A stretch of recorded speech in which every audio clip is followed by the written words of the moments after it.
recently someone told me that Dell from Beyond the Imaginary Curve was doing a live stream about me. I jumped into the side chat and watched, and just as I joined, Dell was saying he would love for Mr. Sensible to email him to arrange a debate. So I tried several times through the side chat to get hold of his email address so that I could arrange it. He said quite a lot of very nasty things about me. There were some comments about various things, about my looks and so on. It descended to the level of where he said I looked like a predator, which wasn't very nice at all. Anyway, after a few minutes, we got hooked up and I said, okay, I'm coming in. Tonight you're going to see that debate. This is the first time I've rewatched it. So there was no preparation either on my part or on Dell's part. Nothing had been organised beforehand. I thought it went rather well. Of course, afterwards, his subscribers and that said he wiped the floor with me. I'll let you make your own minds up on that. So we're going to sit here and watch it. I will make a few real-time interruptive comments, but I will not edit the debate in any way, shape or form. Before we see it, massive thanks to my subscribers, my members and my patrons. I want to give massive thanks to all of my supporting members and patrons. Thank you all so very much. Okay, let's do it. Dell, we're going to join you just as I join in. Don't forget to keep an eye on the chat there as well, because I expect there's some quite interesting comments. Okay, Dell, let's go for it. Hello. Hello, can you hear me? I can hear you fine. Excellent. Well, you went off on one at me, didn't you, Dell? Well, don't take it personally, son. As you said, it's quite personal. Well, it's no personal, as you said in your interview with Kyle, that a bit of ribbon and a bit of banter is all good. So don't start acting the victim then. No, I'm not playing the victim, but a bit of ribbing is not quite some of the things you call me. But let's leave that aside. Well, it's ribbon. I made it quite clear. I don't know you on a personal level. I'm talking about the content that you offer, and the content that you offer is ridiculous, and you're a moron. That's nice. By the way, I'd just like to point out to a lot of those people in your side chat saying, "Oh, we won't show." Wrong, eh? Oh, brilliant! You want a star? You want a wee gold star? Yeah. So anyhow, what have you got to offer?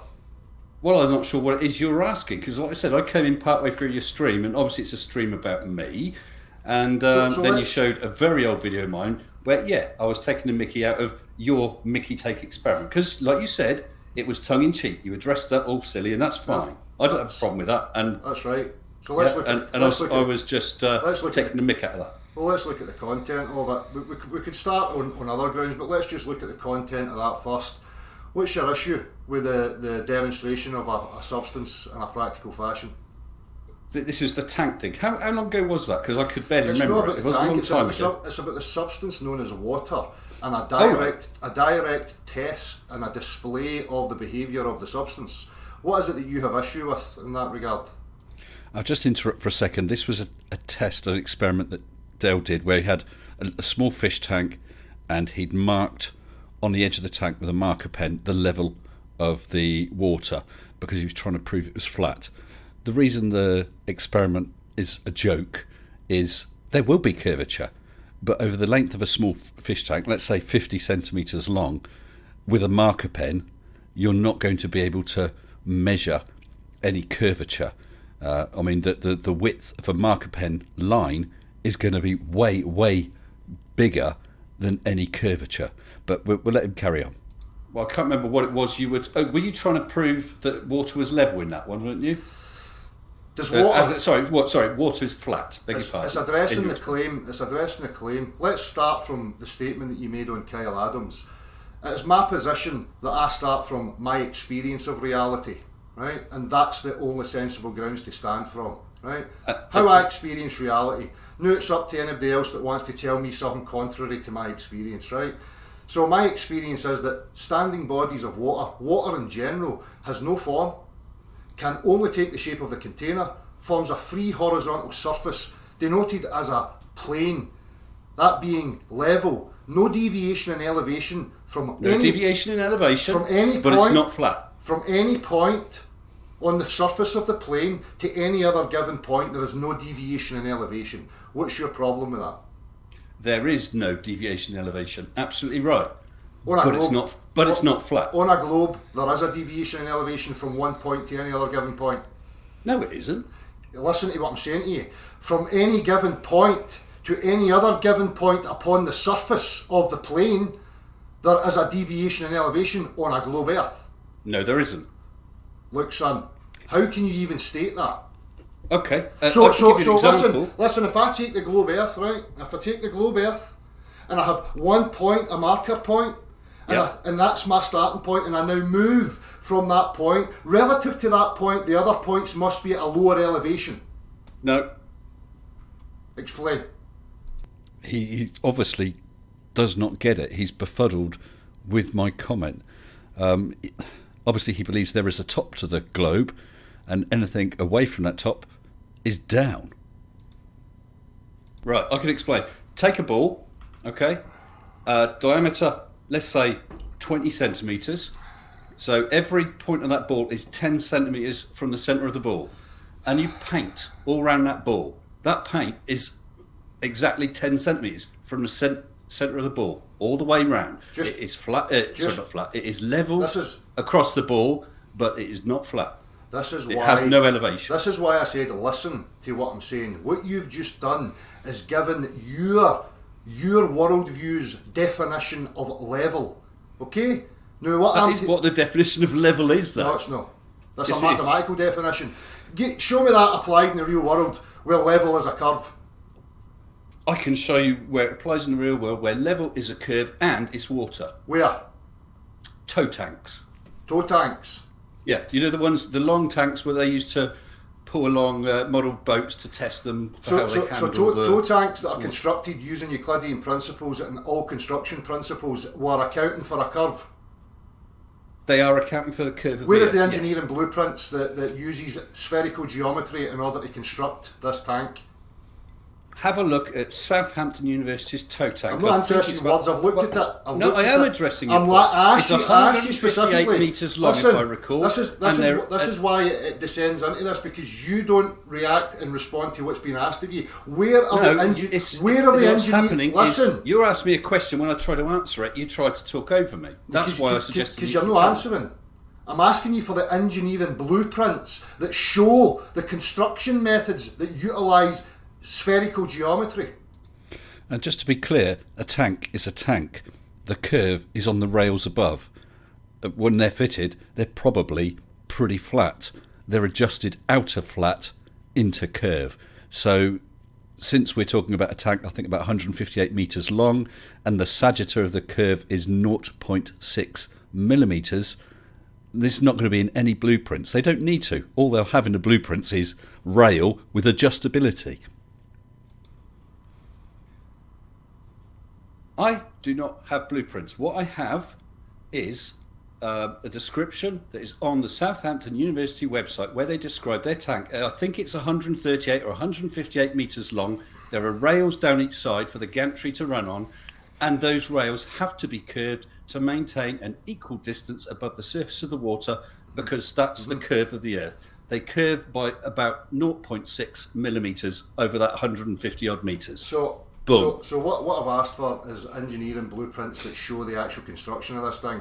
The response that I'm getting is that you read something where somebody said that. That's no showing me the engineering blueprints and actually showing the direct measure that that's the case. Nobody in the world I know of uses spherical geometry for any form of construction, particularly when we're utilising water. So what you've just offered me is your faith and want to believe in what was stated in some article, written words, no actual engineering blueprints, correct? I can't provide blueprints for that, but you could. So don't make the assertion then. Blueprints to handle like that. Don't make the assertion. But that is the fact that a guy had to spend 2 weeks adjusting those rails to make sure they perfectly followed that curve. Otherwise, the tow tank wouldn't have been worth shit, because it wouldn't have worked. Let me speak here. It's not a fact. This is your want for it to be true. You're placing faith and belief in an article that was written that said something that suits your bias. There is no direct measure. There is no practical demonstration for what you've just asserted, other than you want it to be true, and that's why you've cherry-picked it. I'm asking I you haven't for cherry-picked specific... it. That's not the only toe tag, Del. See if I went into an engineer office and I said, oh, by the way, I'm constructing this thing using spherical geometry, and all I have to show you is some words. I'm pausing again. You don't have to construct it using spherical geometry. You construct a tank, you place rails on the top, and you adjust them. I don't know why Del can't get it. That just wouldn't wash. I'm a real world mechanic, son. I deal with real world practicality. I use blueprints, I use diagrams that actually show me what I'm actually up to. So I'm asking you, if you can show me the blueprints for this construction, show me them. Can I just ask you just an aside question? It's a genuine question because I don't know. What sort of engineer are you? What do you mean, what sort of engineer am I? Well, didn't you just say you're an engineer? It was just an honest question. Do you know what engineer means? Sorry? Do you know what engineer means? Yeah, but I don't know what your background is. That's why I'm just asking. There's no specifics. I've had loads of backgrounds in engineering, be it mechanics or anything else to do with any other machinery or construction or there's no specifics. So part of it is construction. Okay, I was just asking. Mm-hmm. And that was an honest question. I just had no idea of Dale's background, and it might have been pertinent. Right, now I've forgotten what you asked me. Please repeat it. Well, we're going to move on for that because we've established that you've made an assertion that there's an aspect of some construction somewhere that used spherical geometry in order to construct a curved surface over a curved surface. So that's up to you if you want to believe in that. I think it's total hogwash. You're hand waving it away. It's not just that one tow tank though, Del. It'd be every tow tank. That's just one I managed to find information on. Well, I need the actual construction blueprints so that I can. Well, that's not going to happen. It's certainly not going to happen tonight, is it? Well, that's up to you if you want to have faith in things and cherry pick things. I'm not that dishonest. I go by what's practical. Oh, come on! You can't call me dishonest. I'll tell you what. I don't mind if someone says that I'm mistaken, but I am not dishonest. I do not lie. Well, I'll highlight the point of dishonesty again. Do you agree and accept that it's you placing faith and belief? Sorry, do I what? Do you accept that you are placing faith and belief in that article stating these things? You don't know it to be true for a fact. Do you know it to be true for a fact? It would not be published on a university's website. Just if answer. It wasn't true because hold on, I am answering. No, you're not. It would not be published on a university website if it was not true because someone else would say, "Oi, that's not true," and I can prove it, and they pull it down. That's how science and that sort of thing works. Things have been put in scientific articles and peer reviews that are just not true for generations, mate. Well, there have been mistakes, of course, but then they get corrected because that's the beauty of science. So how did you establish it was true? Science, bitches, it works. Because it's not the only one. All tow tanks are built like that. So how did you establish that that's the actual way they were built? Actually, they don't build the tank to allow for curve because it's only the surface that curves. So they only need to make sure that the rails above the tank follow the curve, so that they maintain an equal distance above the surface of the water. Now, Dale does look quite puzzled about that. That's when I'm trying to explain that the construction of the tank is not curved, but it's the rails, and he does look puzzled there. So, sorry, is my microphone all right? It's working fine. Yeah, okay. So that's the point I was making about the dishonesty, because it is faith, it is belief. It's not dishonest. It is dishonest. I'm asking you again then, do you accept that it's your faith and your belief that that's the case? It's not a faith. Well, how did you establish it for yourself then? I accept that what is so it's belief. Published... That's not belief. You just stated that you accept an article, words. You accepted the words to be true. From that position, you would have to test everything yourself in order to accept them. If you're not going to accept some written evidence about how things work, what science shows, you're not going to be able to do that. You accept what is written because, first of all, you have to trust in the honesty of the scientists, and secondly, you've got other scientists who'd like to make a name for themselves to make other discoveries that can't be disproven and throw out previous ones. That's what happens. So you end up with the best explanation for everything. Do you ever have headaches, Del? Seriously, do you ever have headaches? Do you take aspirin or something like that? not interested. Do you just believe that they'll work, or do you accept that they work based on experience and knowledge of you're not trying to medical conflate. science? You're not trying to conflate a physical substance having an immediate reaction with some other physicality to try and support your position. No, you just like to call what I call belief, trying to establish just to belittle it. But you I'm have that same belief in something as simple as an aspirin. I don't have any beliefs. Oh, not at all. Do you ever take a ride in an elevator? What do you mean? How do you know it's not going to fall down? I don't. Oh, okay, fair enough. Well, why do I'm going to ask you, why do I need a belief? Well, hold on, you're accusing me of believing stuff. So I asked you, do you ever use an elevator? I'm accusing because you you. accept that they're tested, that the design works, you know, they don't fall down all the time. So you accept that. It's not a case of having a belief such as a religious belief. None of that gets through my processes whatsoever. I don't have to invest any sort of belief. I go on an elevator and I press a button and it does what it does. And if it does anything else, that's what happens. I don't have belief or any of that aspect. What we're trying to establish here and what I've shown in the aspect of me saying you're dishonest, and you're proving it over and over again, and you're unwilling just to concede the point that you accept what you read as being true. That to me is faith. That's belief. That's not you. I did say I accept what I read, but it's not a faith. Well, what is it then? Have you experienced it? Have you established it for a fact for yourself? Well, have you established for a fact that elevators don't try and when you step on? It's exactly the same. Don't try and hijack me. I'm not making any assertions about elevators. This is you trying to wriggle out of taking responsibility.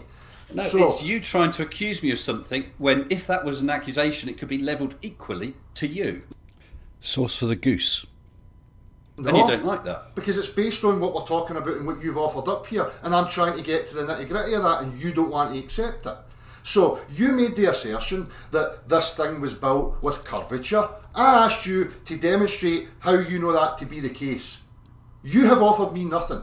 So what I'm saying to you is that's you taking a leap of faith that that's actually the case. There's nothing wrong with that. All you need to do is just to say, okay, I accept, I'm taking a leap of faith that that's actually the physical case.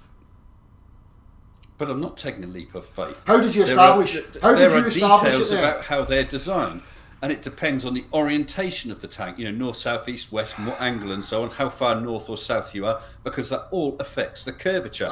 That's what they have to do when they build tow tanks. I've yet to see any form of blueprints that utilises anything other than Euclidean geometry. I do not ever and never have witnessed or been involved in any form of construction, building or anything that uses non-Euclidean geometry. So it's a claim to me that's contrary to everything else in the practical world.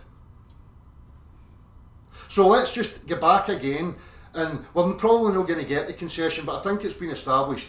My assertion is that you're being disingenuous because it's faith and belief. You have not established it to be actually true for yourself. You have seen no engineering blueprints. You were not present in the construction, nor have you been to any of these tow tanks to directly measure the supposed curvature. You just want it to be true. And with elevators, I'm presuming he's not checking blueprints before he gets in one. He's just accepting that elevator works. It's not a case of want.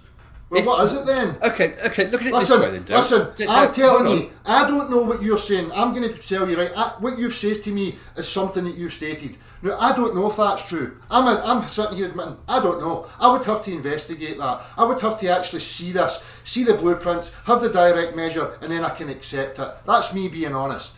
You, however, are saying, I've heard this, and I accept that that's the case. That's blind faith to me. Now, I have researched it and found that is the case. Where did you research tow tanks have to take the curvature into account. They spent, well, it had to be one guy, because different person's eyesight would make a difference. One guy took 2 weeks to adjust those rails so that they curve by 0.6 millimetres. Right, so if you want to worry about curvature of water, well, of course, I sent my Mage weather balloon, and we saw the curve of the Earth. You seen? Boom. You seen the curve of the Earth? Yeah, with my Mage experiment. You must have heard about that. So when you see things, do you think that when you see something, that's the way the world is? What are you saying by that? Are you going to deny literally everything you see now then? No, but I'm honest enough to know that if I can only see something, when I'm looking at purely visible phenomena, it's an investigation into the geometry of optics, not an investigation into the geometry of the three-dimensional space that I'm within. Okay. Well, as the weather balloon went up, it started off obviously at ground level, and we could only pick up the local, or only the local receiver could pick up its signal. As it went higher, then receiving stations further and further away, which were further around the curve, could pick it up until when it's at its peak, receiving stations around 400 miles away could pick it up. And beyond that, they couldn't. Proving that it was not optical only. So that's not visible. That's where the radio could get to purely by line of sight from the weather balloon as it went higher and sent its signals around the curve of the Earth. Mm-hmm. So, a weather balloon and signals being received, that offers me direct measure of a curved Earth. Whoosh. Well, it's another evidence, isn't it? Why is it, for instance, when it was... But this is the thing. Why is it when it was only... This is the thing. This is where we get into how it's about your reasoning, right? It's not about having direct measure. That is a direct measurement. It's not a direct measurement. Of course it is. At 10 miles high, it could only be seen by radio receiving stations a certain distance. As you go up higher, then stations further away could see it and pick up a signal. That is direct measurement. It also, just as an aside, directly measured the atmospheric pressure going down from over 100,000 pascals to about 380, I think, or even less. Right, so we're gish-galloping now. No, I'm just saying that as an aside. That was another direct measurement it made. It's not a direct measure. It's an interpretation. I mean, where do you draw the line? How do you measure anything if you're just going to claim everything is an interpretation, Dale? Oh, for crying out loud! If you hold a ruler against a whatever that you're measuring, that's an interpretation, then, is it? It's a direct measure. Well, yeah, how convenient. The ones that he doesn't like are interpretations. What do you think a sensor is? What do you think a speedometer is? That's a measure of your speed, isn't it? Where are we even gone here? What point are you talking Well, you're now denying the tools that we use to take measurements and just poo-pooing them, saying that's not direct measure. No, I'm not poo-pooing anything. It's not a direct measure. I shall poo-poo your poo-poo if you keep poo-pooing me. Tell me how it's a direct measure. Well, it's the air pressure. How is a tower getting a signal to something that's elevated in the air a direct measure of curvature of the Earth?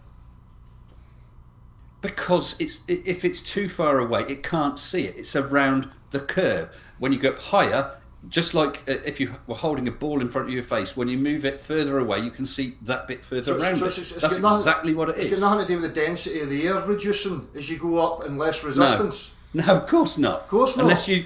Of course not. Are you really suggesting that radio waves are affected by the density of the air? Any form of wave will be affected by the density of the medium.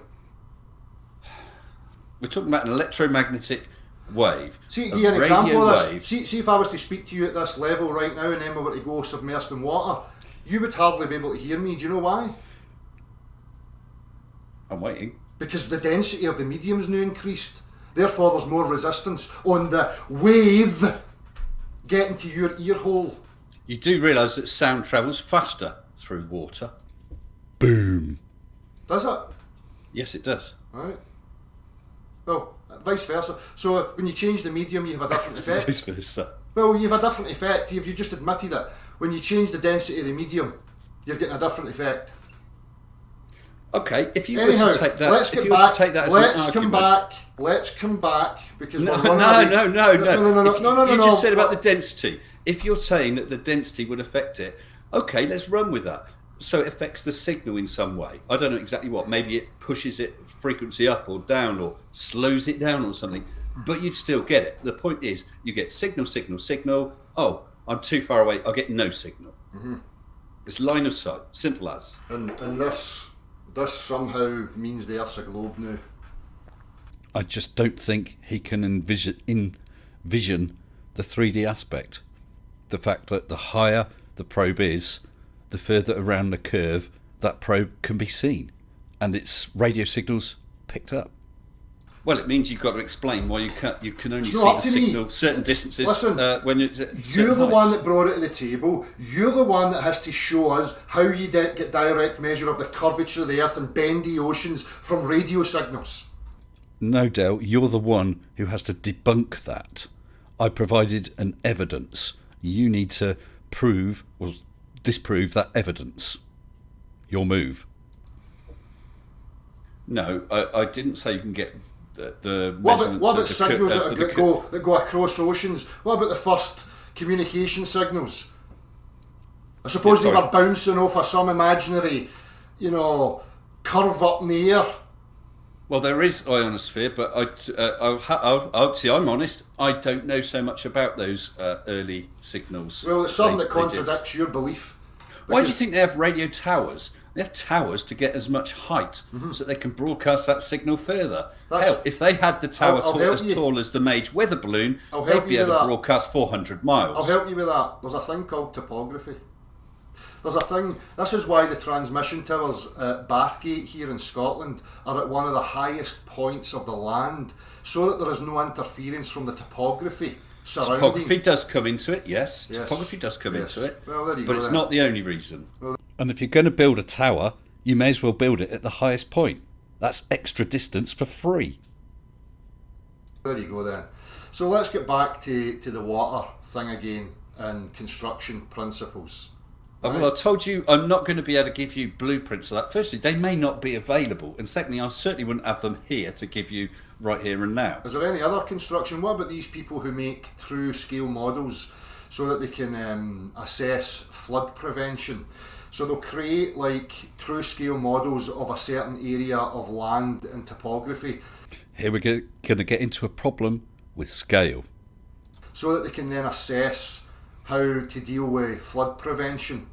Are you telling Okay. me that these people who are constructing these are using non-Euclidean principles? Can I just ask, because I've not heard of those, what sort of size are those models? Just There's roughly. varying. There's varying. You can go and look and find them. They've been done many, many times.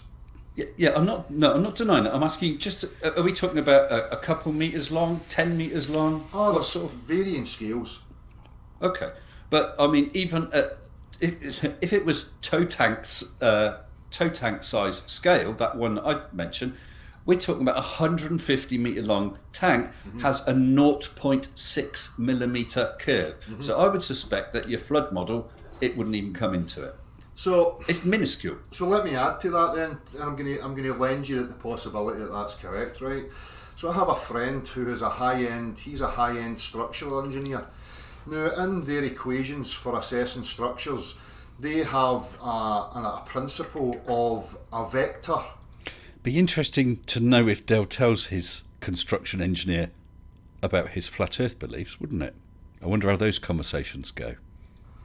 Every section of any construct, regardless of the scale or the size of the construct, is accounted for as having parallel downward vectors.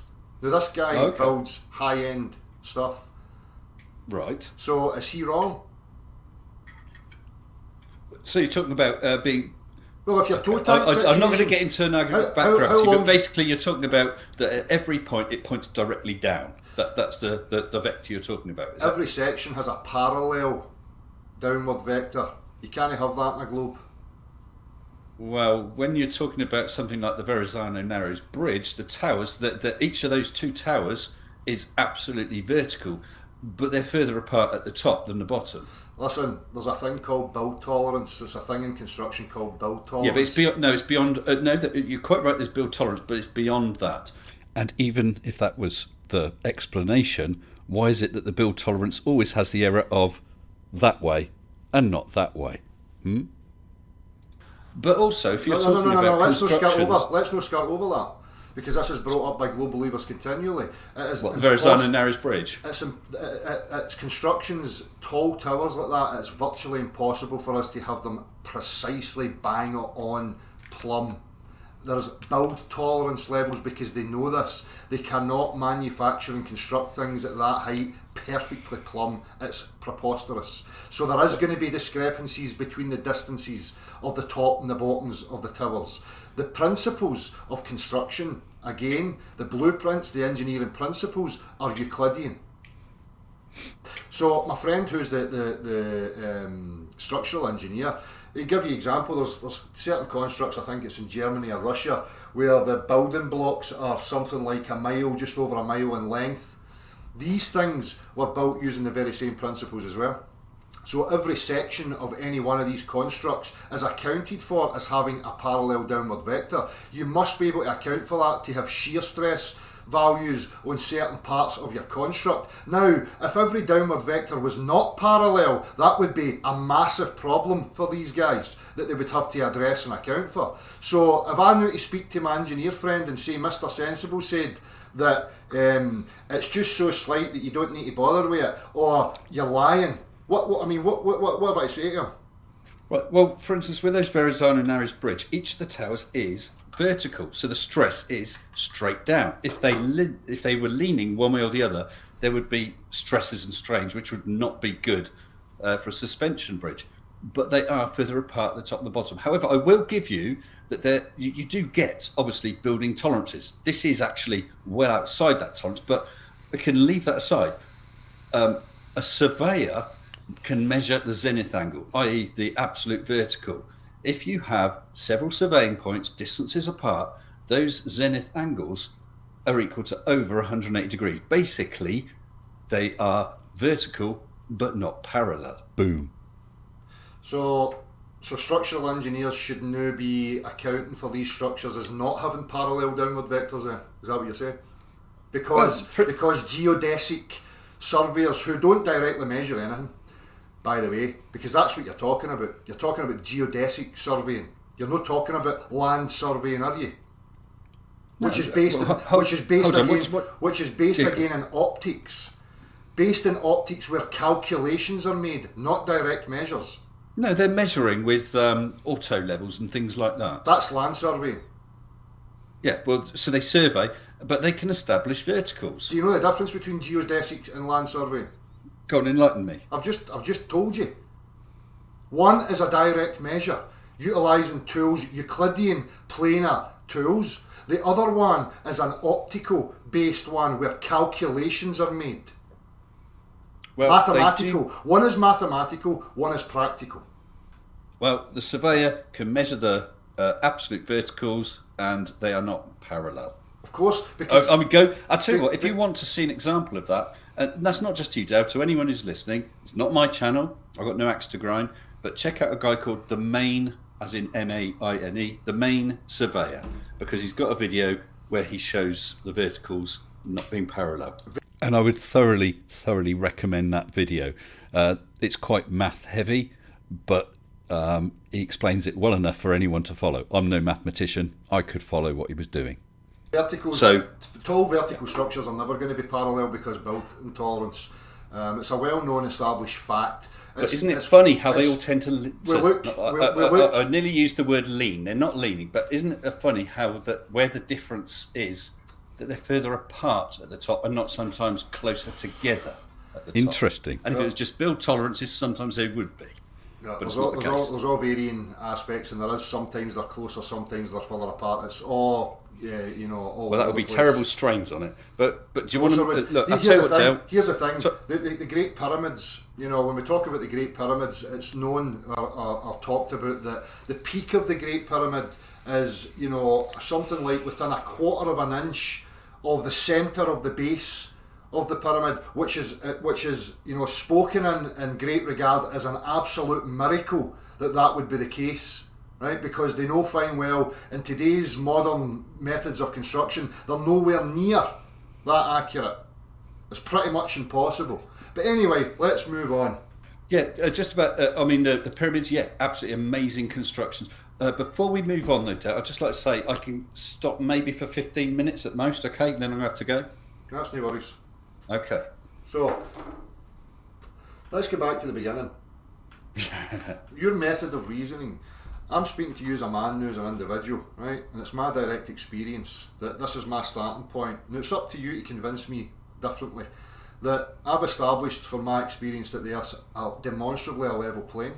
Standing bodies of water do not hold convexity and do not display topography upon the surface All water will maintain a level, find the equilibrium, and the surface will be a horizontal level, and level is not a curve. I don't think I picked up on one of the things he said, that the surface of the water does not display topography, because in his fish tank experiment he actually dropped items into the fish tank and was basically alluding to the fact that there wasn't a sudden hump in the water above whatever the object was. Level is any point that you pinpoint on that planar surface will be at the same elevation as any other point. Of course, it will be at the same elevation. That's that right. That doesn't mean it's level, though. Of course it is. Sorry, it doesn't. Hold on. Tongue-tied.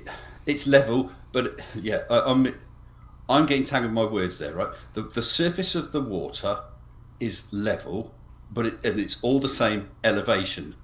Okay, but it's not flat. That's my position. I'm not taking elevation from the centre of an imaginary sphere. I'm taking elevation. Well, what do you think elevation is? I'm talking about the surface of the body of water, and I'm taking my point from the surface. Yeah. Now, any other point upon that surface is at the same elevation as my initial point on the surface. No underneath on the surface. You've agreed to that. Yeah, the surface of leaving aside waves, we can forget waves, right? You've got the surface of the water. Every single point on that water will be at the same elevation. As Absolutely any other right. given point on the surface. Yes, the same elevation. So the starting point, the relative starting point, is the first point of reference that I point to on the surface of the water. No, the centre of an imaginary circle or a sphere. The surface of the water. That's my starting point. Now, relative to that point, every other given point is at the same elevation. Yes, every point is at the same elevation. Thank you, you're no longer a globe earther. He really doesn't get it. But it's not, to be fair to Dale, it's not just Dale. Many flat earthers do not understand that. Like we've seen the people use Google Earth and show that the elevation on one side of one of the Great Lakes is the same as the elevation on the other. Both of them are at sea level or water level. Yeah. But that's exactly what a globe is. No, it's not. You have to define the level as being from the centre of your sphere. I'm defining it from the surface of the water. That's my starting point. Hold on, you're saying the surface of the water is at the same level as the surface of the water? Yes, any given point to any other given point upon the surface of the plane is the same elevation. That is level.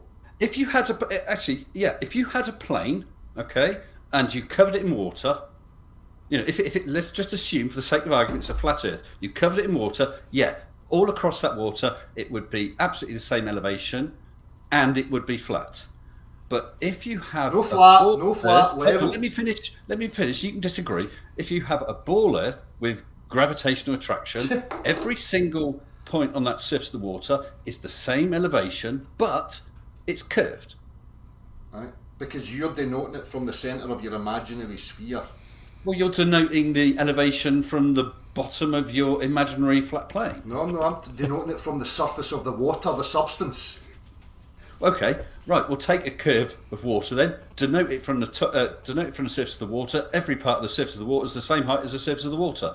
Boom! Beaten by logic. That becomes wow.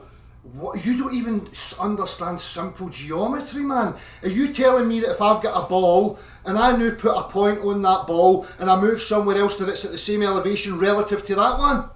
Are you really saying that to me? You've got a ball. The surface of that ball is level with the surface of the ball all round the ball. Defined from the centre of your ball. Where else are you going to define it? If you do, are you one of these people who think that the North Pole is the top of the Earth? This is definitions. This is the point. Because we're speaking past each other, and I don't know if you're doing it deliberately. I'm explaining, I've explained it to you so many times. Level to me is any point upon the surface of the plane to any other given point upon the plane is the same elevation relative to any other point. What do you mean by elevation? Simple question. That means that if I've got a point here, it's not a deviation in its elevation from that point. Good. Right. So elevation, for instance, if we take elevation of 0, sea level, okay, at Brighton Beach, then you go across to France, the elevation of the water at Dieppe or wherever is 0. It's the same. That's right. That's how water behaves. But you're going to Yeah, assert 'cause- you believe it's a curve. Yes. So how do you demonstrate that it's a curve then? Where's your practical physical demonstration that the surface is curving? Well, you can see that with things like ships or mountains or whatever disappearing over the horizon. That's But a study. I can't believe That's that a you study. can't see the difference Mr. between Sensible. elevation and height. Mr. Sensible, you might learn Yep. something here. What you've just said about ships going over curves and yada yada is a study of optics. Pray tell. The ships went over a curve. How did you establish it? Because if you have a look at a ship, it goes a certain distance, then the bottom of it disappears. I'm stating the bleeding obvious. Goes a bit further, more of it disappears. It goes further still, and the last you can see is the mast or the chimney or whatever. And you established that that's because it's the Earth curving by looking at it. Yes, because if you're saying it's optics, then if you've got a powerful telescope, you should be able to bring it back into view. No, you can enlarge it, but you cannot bring anything back into view that's already gone beyond the curve. Please let me finish. Thank you. I do not assert any of that stuff, and you're not getting away with saying any of that stuff here. Well, what are you There's saying? a geometry to optics. Do you agree? Well, you better explain. Rather than trying to lead me down a garden path, please explain your position. When I stand levelled, perfectly levelled, looking outwards, the floor appears to ascend to the centre of my field of view. The sky appears to descend to my centre of field of view. Anything Agreed. on the periphery appears to descend and converge to a point. Now, when I view that and I'm looking at it and observing it, what am I observing? Am I observing the way the world actually is, or am I observing it the way my eyes perceive it? There is perspective. As you said, everything Can we just above be your clear? line... Can we just be clear? I don't want to go into waffle. Am I I'm not seeing, waffling, I'm am I answering. seeing the world as it is, or am I seeing it how my eyes see it? Well, you're looking with your eyes, so you're seeing it how your eyes see it. So, but does everything the sky, well, does the floor raise up? Does the sky come down? Does train tracks converge physically? well, I'm trying to answer. It's not physical. It is optical. It's perspective. So Okay. yes, everything above your line of sight, the sky, appears to gradually come down. Everything below your line of sight appears to go up. So you stood at the beach. The sea appears to go up towards your centre of line of sight. But the interesting thing is, it never quite gets there. It's always below. It can never Right. be above. So we've established then that there's a geometry to your vision. Well, that's just simple perspective. It's geometry to your vision. It's not how the world is. So Okay, if so- you've so- got a so- ship, so getting back if to you've the got a point. ship sailing away from you and an aircraft flying away from you, Mm-hmm. why is it that the bottom of the ship will disappear, but the top of the aircraft doesn't? because it's an issue of optics. We have to establish. Very convenient, that, isn't it? Very, very convenient, Dale. So optics hides part of a ship, but it doesn't hide part of an aircraft. Okay. What's happening optically, because that's the study. The point I'm making to you is when all you have is a visual observation, you're not studying three-dimensional objective reality. You're studying the geometry of your vision. And you have to be able to account for that if you're going to make assertions based on what you're saying you think you see. Now I'm asking you, if you believe a ship's going over a curve and you can see that, how have you physically established that? How have you accounted for the geometry of your vision that plays a role in that whole process? Right, let's say you've got a container ship. Okay, we've seen photos of container ships where the entire ship has gone, but you can see the containers. The containers are smaller than the ship, so it's not that they're too far away. If you could suddenly lift that ship up, you'd see it again. Right. It's only because the water is in the way. Right, so then from there, what you have to be asserting to me is, and I'm trying to help you here, I'm trying to be as helpful as I can to you here. Thanks, Well, it's Dale. nice to hear, but I don't need help, but thank you. Well, I think that you do, because there's obviously a problem with separating the geometries of reality and vision. So for me, there's a real problem for you, because what you're having to make me believe is that the floor is actually rising upwards in front of me and then dipping downwards at a point out in the distance. It starts to dip downwards. It's not actually rising up. You're looking down. If you stood on the edge of the sea the water just where it's lapping against the sand, you're looking down to it.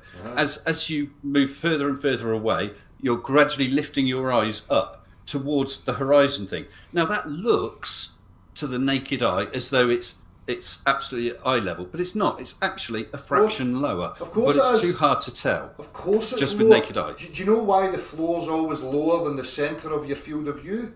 It's very simple. Very simple. Because your eye's above the ground. Yes. Right. Brilliant. So the problem that the globe has, right? And again, I'm just gonna skirt over some of the things I probably shouldn't here, right? But there's major problems. So how far away did the ship go over the curve? Well, it's a few miles, and it depends how big the ship is as to say 12. How much you can see. Would you agree on a ballpark of 12 miles? We'll say 12 miles. Probably even less than that before before some of it starts disappearing. We'll say 12, right? As soon as it starts disappearing, whatever that range is, maybe 3 whatever miles, it is. Right. Now, the globe Earth, that must be a fixed position, correct? Well, there's the geometric point where that ship is getting beyond the curve of the water, yes. So if I remained focused there, right, and I elevated my position, I should be increasing my angle downwards from that point. Oh, that sounds just like the radio signals for a mage, Dale. That was exactly the point I was making earlier on. That's not what happens in reality. Well, it is. You think of a sunset. The globe position would be that the sun is setting beyond the curve of the Earth. Okay, so half of it has disappeared. If you went up in a drone or up the Burj Al Khalifa, you could actually see it again. So because you have increased the angle, you're no closer to it. But let's increase the angle, and you can see beyond the curve. Let's talk about that. Hey, that's good, isn't it? Let's talk about it's that. not beyond the imaginary curve, Dale. It's the real curve. Let's talk about that geometrically, just again, because the sun we can use that the sun if we like. Globe Earth saying the sun's going down over the horizon. Again, the point being then, well, I should be able to elevate up and look down at the sun. But you can. Have you ever seen photos of the sun shining from underneath the clouds? I've never ever looked down at the sun. Well, if you've never been in an aircraft, then I guess not. I've been but in there plenty are of aircraft. Plenty of photos I've and never even films looked, showing sun shining up under clouds. I've never looked but down. the sun actually doesn't move down. It's us turning away from it. Doesn't matter. It's still the same thing. The visual effect is the same. It would be an appearance to us that it's going down. Right? Yes. And it does not. As I elevate, the position does not remain fixed. That thing you would call the horizon, which must be a geometric position on a physical sphere Earth. That's not the case. That's not the case in reality. And anybody here right now can go and test that for themselves. Get a pipe, put a section across the pipe, halfway across the pipe, up the end that you're looking through, half it, line it up with the horizon, level it perfectly. Now go to elevation and see if that's beneath your feet. I guarantee you it's not beneath your feet. I guarantee you it would be. Well, it would depend on your elevation, Del, but you must have also seen those experiments where people use a U shape with a transparent pipe with coloured liquid in. Down at the coast, it pretty much, the level of the water at each end of the U lines up pretty much with the horizon. You go up a hill, it doesn't. It is lower. Because you're denoting the horizon as being the ground, and as we established earlier, as we established earlier with the eyeball, it's above the ground. The ground will never, and nothing above the ground, visually straight lined, would ever coincide at a perfect meeting in the centre of the field of vision. Impossible. It's always going to be beneath the centre of the field of vision. Sorry, what is always going to be anything the that you put in the visual field? Leaving aside mountains, so we're talking about a relatively flat, for want of a better word, surface. Just some gentle rolling fields and the sea. If you go up higher, then the centre of your field of view, the convergence point, level with your eyeballs, is higher and higher above that horizon. That horizon would appear to drop. But of course, your natural tendency, because we're only talking small amounts, your natural tendency is that you just drop your eyeballs a fraction of a degree. You wouldn't even know you were doing it. But with that No, U-shaped it's exponential. manometer experiment It's with the coloured exponential. liquid in, you can see that horizon, that ocean horizon, is not as I'm high gonna as it was. I'm going to recreate that, and I'm going to show you what the sophists have been doing with that particular thing you spoke about. I should have done it a long time ago, and I thank you for reminding me. Oh, so you can do a video on that? Okay. Perfect. I'm going to highlight for the stupidity that it is. And that's great. That would be an experiment. Do it, Dale. I would genuinely like to see what results and what conclusions you come up with. Well, look, Dale, since we're on quite a good note, and it's just approaching 9:30, I'm probably going to have to go now, okay? Any worries. Okay. I would ask, though, you retract I'm a pussy, because I'm not too scared to come on, am I? Well, you're here, so kudos for that. As I say, I've always Thank got you. respect for somebody that's got the neck to come and actually have the discussion. Although I still maintain that there's a level of dishonesty. Maybe that's because there's a confusion, and if we had longer, we could establish it. But I think we have established that there's a difference between optics and three-dimensional space. Optics is a property of vision. Geometrically, if there's a fixed position on a sphere Earth, and anybody can try this on a hill, when the hill exponentially drops from your feet outwards, the higher you elevate, you have to increase your angle exponentially to remain fixed on that point of reference. That's reality. That's not what happens when we go out and perceive it in the real world. There's not an exponential drop. I can maintain level and it doesn't drop that much, right? But visually, listen, optics are a study of vision, not the world. So I think I would love to see maybe you as a globe earth believer bringing that to the globe earth table, because it's really impertinent and important, and I just see constant dishonesty when people constantly admit that there is a geometry to optics, there is a geometry to vision, light plays a role in it, the density of medium temperature plays a role in it, there's loads of factors that have to be accounted for when we're talking about optics, and so far I have seen nobody offering any semblance of a scientific inquiry into the geometry of optics, particularly when it's married with a visible proof or a visible evidence. And I continually ask, how are you accounting for the geometry of optics in your visible evidence? And it's ignored continually. So hopefully you can bring it forth and see where you go with it. Well, if you do a video, and ideally if you drop me an email so I know, I'll have a look at it, okay? And if you don't mind, I'd just like to let people know I've got a video out tomorrow. Do you mind if I just shill that out there? Since you had the balls to come here. Aye. Thank you. On my channel, Mr. Sensible, tomorrow I've got a video about Flatsoid FE and some of his sextant stuff, and I'm going to bust him with cheese. So even if you don't agree, I think you might find it fun. All right, then. Well, thank you, Dale, because I think that was quite civil between us, don't you? Quickly, a sextant's a visible tool, it's a vision tool. It's based on geometry of vision. And you do allow for refraction, of course. That's why there's arcs. That's why we talk about arcs, because it's the curvature of your vision. There's an arc. No. I'll tell you what, I'm going to offer an invite to you, Dale. Would you like to come on my channel and we can have a talk about sextants? Are you monetised? I am monetised. I'm going to have to decline purely for that reason. Why is that then? Because okay, but why is that? I am the position that an objective inquiry does not belong to anybody, and that I shouldn't be profiting and nobody should be. I mean, again, I'm not judging you.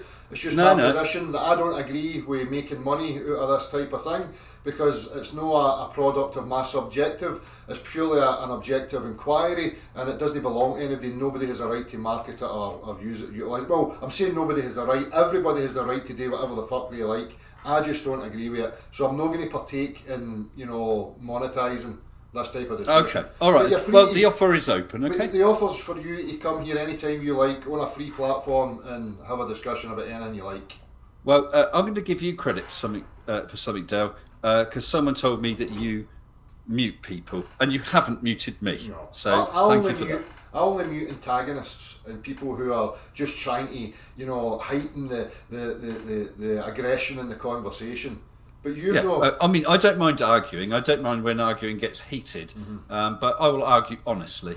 No, but that's a difference. There's a difference with that and just being a sophist and trying to subvert things into, personal attacks and whatever else. Yeah. So Okay, cool. All right. Well, thank you very much, Dale. And to those out there who didn't think I'd do it, yeah, what's up? Okay, see you, Dale.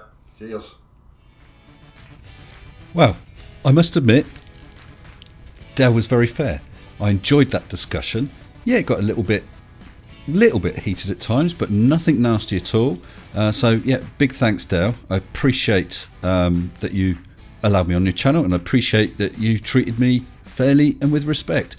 Now, generally, my opinion is that your beliefs that you've expressed are honest ones. Obviously, I don't agree with them, but that's fair enough. That they seem to be honest opinions, and I just hope that you grant me the same courtesy that the things I say are honestly held positions. Well, I hope you all enjoyed that. Don't forget to check out the brand new channel that Mrs. Sensible and I have called First Time Watching. I'll put a link up there. Look forward to seeing you all again. Don't forget to subscribe. Don't forget to hit notify. Until next time, stay sensible. Shut up and sit down.